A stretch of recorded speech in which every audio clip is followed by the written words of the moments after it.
తెలంగాణ కోసం కొట్లాడుతున్నప్పుడు వేరువేరుగా వెళ్ళకూడదని ఒక దీంతో పెద్ద మనసుతోటి నా పార్టీని నేను విలీనం చేయడం జరిగింది. అంతేగాని వేరే ఏదో ఆలోచనతో మాత్రం కాదు.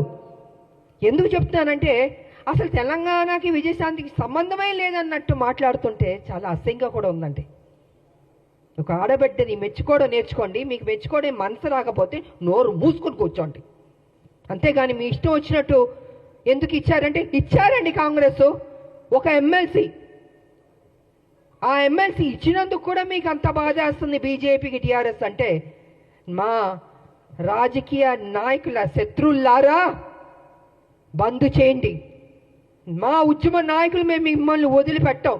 మీరు చేసే మోసాల్ని తెలంగాణలో ఏ రకంగా మళ్ళీ మీరు ఎంటర్ అవ్వాలనుకుంటున్నారో ఇంకో విషయం కూడా నేను చెప్పదలుచుకున్నారు. బీజేపీ ఏం చేయబోతుందంటే నెక్స్ట్ స్టెప్ ఏ తెలంగాణ వ్యతిరేకించిన శక్తులు ఉన్నారో వాళ్ళందరినీ మొత్తం తిప్పబోతున్నారు తెలంగాణలో. మళ్ళీ బ్యాక్ టు స్క్వేర్ వన్ని తెలంగాణ తీసుకురాబోతున్నారంటే వాళ్ళ పెత్తనం ఉండాలి. వ్యతిరేకించిన శక్తుల్ని తెలంగాణ ఉద్యమం నాయకులు ఉండకూడదు, తెలంగాణ ప్రజలకి ప్రాధాన్యత ఉండకూడదు, మళ్ళీ బాంచన్ని కాలు మొక్కుతాననే పరిస్థితికి బీజేపీ తీసుకురాబోతుంది.